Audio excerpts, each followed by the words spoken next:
сіздердің алдарыңызға Қазақ ұлттық аграрлық университетінің профессоры, жылқытанушы, ауыл шаруашылығы ғылымдарының кандидаты Исхан Қайра Жәлелұлы келіп отыр. Біздің енді бағдарламамыздың бүгінгі мәселесі ауыл шаруашылық министрлігінің, соның ішінде міне жазылып тұр, ұлттық аграрлық білім беру орталығы, орысша нанос деп аталады. Осы мекеменің ұйымдастыруымен шаруа қожалықтарына қазақ жылқысын өсірудің технологиясы және мынау соңғы технологиядағы пікір алмасу жайлы әңгіме өрбиді. Бүгінгі тақырыбымыз енді қазақ жылқысын дамыту, соның ет сүтті бағыттағы жылқының жағдайы, ахуалы туралы айтамыз. Келесі. Енді жалпы мен сіздердің алдарыңызға келе жатып кешеден бері ойланып, біз енді қазақ жылқысын осы отырған қауымның барлығы жақсы білеміз. Ата-бабадан бірге келе жатқан жылқы тұқымы. Сондықтан біз мынау қазақ жылқысын, оның өнімін біз Евросоюзға өткізуге ынталану керек болып жатырмыз. Өйткені бізді әлем білетін, мысалы, қазіргі бәйге жылқыда ағылшын жылқысы бүкіл әлем бойындайтын болса, бренд ретінде қабылданса, шұқырлық сапасын. Ал қазақ жылқысын екінші бір қырынан біз өнімін осы Евросоюзға өткізу керекпіз. Себебі Евросоюз деген біз одаққа кіргенбіз. Сондықтан сол одаққа кіргендіктен олар өз талабын қазіргі мынау ауыл шаруашылық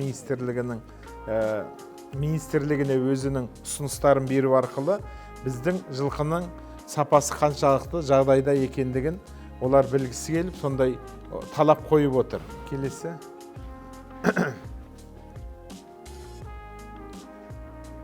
Енді бүгінгі таңда Қазақстан Республикасында 3.118.000 жылқының саны бар. Бұл Қазақстан Республикасының статистика агенттігінің берген мәліметі бойынша. Мынау 20-шы жылғы мәлімет, 21-шы жылғы мәлімет, ол келесі 22-ші жыл шығады мына мәлімет. 3.118.000 жылқы саны болатын болса, осының енді қазіргі саны табылды, сапасы қаншалықты деңгейде деген ой туындайды. Енді 1991 жылы біз егемендік алған кезде, кеңестік үкіметтен бөлініп шыққан кезде, бізде жылқының саны 1.500.000 бас жылқы болған. Ал оған дейін, мысалы, біз ұлт азаттық көтеріліс кезінде 17-16 жылдары, 1916 қазақ жерінде жылқының саны 4.500.000 жылқы саны болған. Кеңестік үкімет құралғанға дейін. Ал қазақтың саны 5 миллион қазақтың саны болған. Бүгінгі таңда қазақтың саны, қазақ болғанда осы қазақ ол мемлекетіндегі тұрғылықты қазақ халқының және басқа этностарды қосқан кезде қазіргі таңда 18-19 миллион халық бар деп есептелінеді. Ал бүгін біз міне сол егемендік алғаннан бері біздің жылқының санын көрсетіп отыр. Бұл мен айтпағым, 91 жыл егемендік алғаннан кейін бізде 98 жылға дейін жылқының саны 1.500.000-нан төмен түсіп, 700-800.000 жылқының басына дейін түскен уақыты болған. Сол 1998 жылдан бері бүгінгі таңда 2021 жылы жылқының саны 3 миллионға жетіп отыр. Бұл мен айтпақ ой, ешқандай мемлекеттік бағдарламалар қолданыста болғанмен, керемет бір субсидия төленбесе де, осы қазақтың бойында қасиеті бар, қазақтың азаматтары, кәсіпкерлері осы жылқыны санын солар көбейтіп отыр. Осы мәліметті білу арқылы енді бізге саннан сапаға көшуге болады. Демек, Қазақстан Республикасында осыдан бір ғасыр бұрын 4,5 миллион жылқы болатын болса, бүгін соған жақындап қалыппыз. Жердің біздің мына жылқы түлігін өсіруге қолайлы екендігі анықталып отыр осы жерде. Және оның ішінде жергілікті қазақ жылқысын дамытуға үлкен үлес қосуымыз қажет деген ой туындайды. Осы 3.118.000 жылқының 95% жергілікті қазақ жылқысы болып есептелінеді. Тек 5-10% кәне асылданған жылқы есебінде. Ол енді өздеріңіз міне осы біздің Қазақстан бойынша Алматы облысы, соның ішінде осы Жамбыл облысы тазағанды жылқыны өсіру және мына қолтума жылқылар өсіруде лидер, үлкен алғашқы орында тұрған аудан болады. Сонда асылданған жылқылардың көлемі бізде саны мынаның шаққан кезде өте төмен болып тұр. Мынау енді бұл өте тиімді және қысқа нұсқада жасалынатын селекциялық схема, сұлбасы, қазақша айтқанда. Оны бір керемет деген ғалым айтып, немесе бұны бір керемет қылып түсіндіруге де болады, бірақ оны бір өздеріңіз осы жылқы бағып отырған әр қазақ осы схемамен, осы сұлбамен жұмыс жүргізеді. Енді мысалы қысқа түсіндіргенде сіздерге үйір жасақтаймыз, үйірге жақсартқыш айғырды қоямыз. Болды. Онсыз да сіздердің әр шаруашылықтарыңызда 20-25 биелеріңіз үйірмен жүр. Соған сіз қай айғырды қоясыз, соған байланысты да. Сол айғырдан туған арғарай генотиптер дейміз. Осы арғарай енді мынау күрделенеді. Мынау генотиптер берілген құлын, туған құлын, ол атаның қасиетін қайталап тұрма, жоқ па деген мағына беріледі. Осы жерде бізде селекционер, ғалым, зоотехниктер атсалысады. Енді ол арғарай оны бағалау үшін өзінің методикалық әдістері бар. Ол тұқымдық айғырдың сапасын, препатенттілігін анықтайтын, өзін сертификатталған, кәдімгі патенттелген методикалық нұсқаулық болады. Осы нұсқаулық арқылы мынаның гені қаншалықты аталғыздың, аналық ұяның қасиетін бергені анықталады. Ал жалпы, бұл енді ғылыми тұрда сіздерге келтірген кезде, ал жалпы сіздер табиғи, қазақи әдіспен, онсыз да бұны өз жақсы айғырды, жақсы үйірге салып, жақсы төл алып, мысалы 20 биеден 20 құлын алатын болсақ, 10 құлын төл қалдырасыздар, оның сатасыздар, немесе еркек ұрғаш туады, оны өздеріңізде сұрыптап жұмыс жасап отыр. Осының барлығы жүйелі түрде заңдасып, қағазға түсіп жүрген кезде, біз оны ары қарай республикалық немесе мына ИАС-қа кіргізе аламыз, немесе ары қарай республиканский палатаға тіркеу арқылы бұны ары қарай ғылыми жұмыстар жүреді. Демек, бұл племенной жылқыға өтеді, асыл тұқымды жылқы, немесе тауарлық шаруашылыққа өтеді. Өстіп селекциялық жұмыс жүйелі түрде жүру керек. Бұл енді кеңестік өкіметтен келе жатқан методика, ол болды да. Қазір біз енді ауыл шаруашылық департаменттерін, бөлімдерін сұрап жатырмыз ғой. Ол өкінішке орай қазір зоотехник маман керексіз болып қалды. Осыдан бір 10 шақты жыл бұрын ветеринар мамандық керексіз деген барлық шаруа басшылары немесе шаруашылықтың адамдары өзіміз зоотехник, өзіміз ветврач, өзіміз агроном, өзіміз өсіреміз деген. Ол да дұрыс экономика, бірақ ол жағынан біз ұтыламыз. Сондықтан әр қазақ айтады ғой, шымшық сойса да қасапшы сойсын дейді. Зоотехниктің өзінің рөлі үлкен мәнде, ал ветвраштың рөлі онсыз да түсінікті сіздерде. Сондықтан мына жылқыны асылдандыру үшін барлығын алдымен фенотипін сыртқы келбетімен бағалайды да, одан генотиппен бағаланып, оның бәрі құжатталу керек. Сонда біздің мысалы бүгінгі таңға дейін біз айтамыз, қазақ халқы жылқыны қолға үйреткен, бірге жасасып келе жатырмыз, бірақ құжаттарымыз немесе асылдандыру жұмысына келген кезде біз ақсап қаламыз да. Осының барлығын енді әлгі болған кеңестік үкіметте жасағанбыз, бар деген әңгімеден біз құтылу керекпіз де қазір. Не бар, соны айту керекпіз де.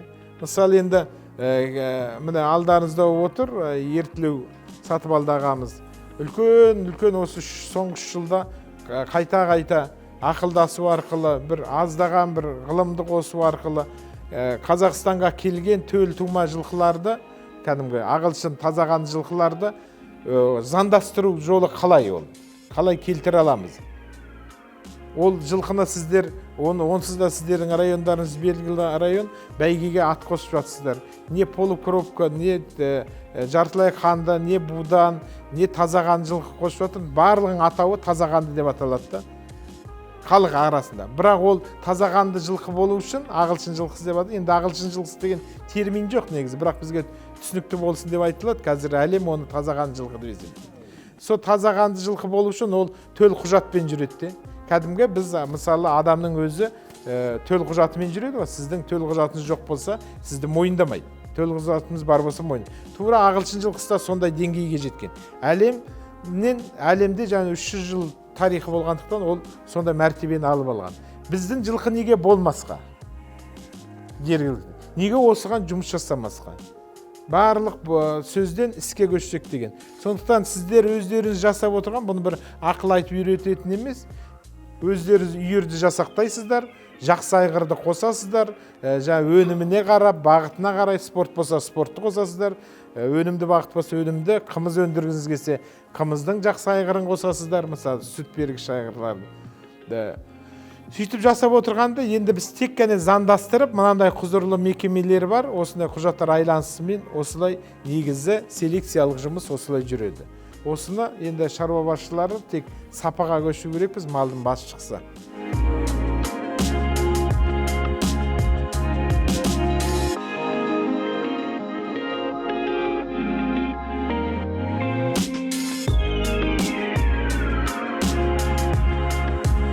Мынау да Ақмола облысының Ерейментау ауданындағы Масақбай деген шаруа қожалығы орналасқан. Соның жергілікті жабы типті жылқысы. Бәленбай жылқының ішінде осындай жылқылар бар. Бұл селекциясын бөлек жүргізу керек бізде біз. Бұл етті, қазыны жақсы береді, өз көлемінде. Біз тежеловозбен кейде шатыстырып, қазір нарыққа байланысты мол ет алып, соны салмақпен өткізіп, табыс тапқымыз келеді. Ол бөлек бағыт. Мынау қысы жаз осылай жүре береді, сізден бір тал шөп сұрамайды, қолында ертіп жүреді, өзімен өз жүретін жылқы. Бірақ бұның салмағы 480-500-ге жетпейді бұл салмағы. Ал біздің ауыр жүк тартатындар 600-700 килограммға дейін барады. Келесі. Мынау міне жабы типті айғыры. Үйірді 25 бие ұсталса, 25 биенде қолын туғызады. Одан кейін бұның қасиеті жабы жылқының 4 мезгілді біледі. Қыстың, жаздың, көктемнің, күздің болатын біледі. Бұлар қай кезде таңертең сіз таудың басынан көрсеңіз, түсте сіз өзеннен көресіз, кешке қырдан көресіз. Бұл қай шөп, қай кезде пісу керек, соны қай кезде организмге қажет екендігін, бұл табиғи осы инстинкті жақсы жетілген, сондай қасиетімен ерекшеленеді. Тіпті бұлардың кейбіреулері қасқырға айбат шек алады, енді жүрек сүннет сондай. Осындай қасиеттерін біз дәріптемей кейін кезде әр түрлі түріне қарап, бойын қысқалығына қарап, ірілетеміз деп, мынаның жоғарғы дәрежесі жүйке жүйесіндегі инстинкттерді алып тастап, тұқымдық өзі қазаққа Алла тағаладан берілген қасиетті жылқының қасиетінен айырылып жатқан жағдайларымыз бар.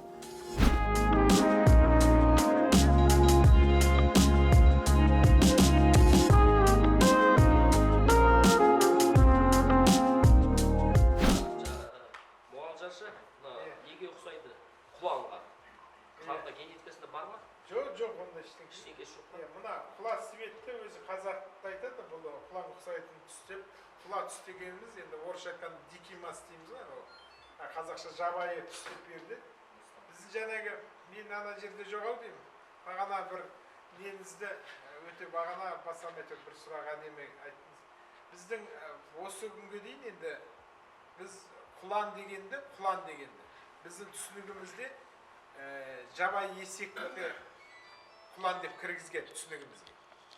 Ал негізі құлан деген, мен де сөйлетіп оны, құлан дегеніміз ол пржевальский жылқысы екен. Пржевальский жылқысы деген бар ғой? Сол құлан, лошадь пржевальский. Ал біздің осы советтік үкіметтен берген біздің түсінігімізде мынау әлгі барша келместе неде жүрген ол жабайы есек екен де. Мына зоопаркте тұрған құлан деп жазып қойды ғой зоопаркта. Ол есек, жабайы есек. Оны жеуге болмайды онда. Оны жеуге болмайды. Соны біз солай қабылдап алып қазір түйсікке. Содан шыға алмай жүрміз де. Ал негізгі құлан деген. Ол пржевальский жылқысы екен.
Шаруашылығы бағыты бойынша Исабеков Самат Серіковичті